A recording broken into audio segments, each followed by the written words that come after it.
చూడండి, wild life chicken, బాతు మాంసం, కారం వేశారు. నెక్స్ట్ దాన్ని కలగలుపుతున్నారు అంతా నీట్గా, గ్రేవీ వచ్చేటట్టు, కారం కొంచెం తగిలేటట్టు.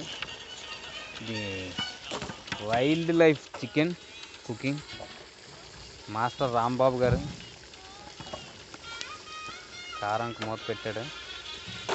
ఇప్పుడు నెక్స్ట్ వచ్చేసి చికెన్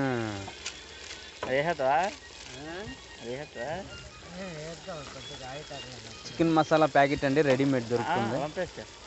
వైల్డ్ లైఫ్లో అల్లం పేస్ట్, ఎందుకంటే మనకి ఇక్కడ నూరడానికి వాటికి మనకి సరైన వస్తువులు ఉండవు కాబట్టి ప్యాకెట్ కొనుక్కొని పెట్టారు. మరి ఇంకొకసారి కలుపుతున్నాడు.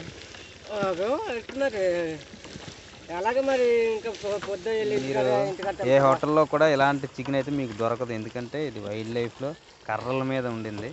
మనకి కబాబ్ చికెన్ అయితేనేవ్వండి, తందూరి అయితేనేవ్వండి, బీఫ్ ఫోర్స్ అవుతానండి, ఏవైనా సరే ఈ టేస్ట్ అయితే మనకు ఎవరికి రాదు.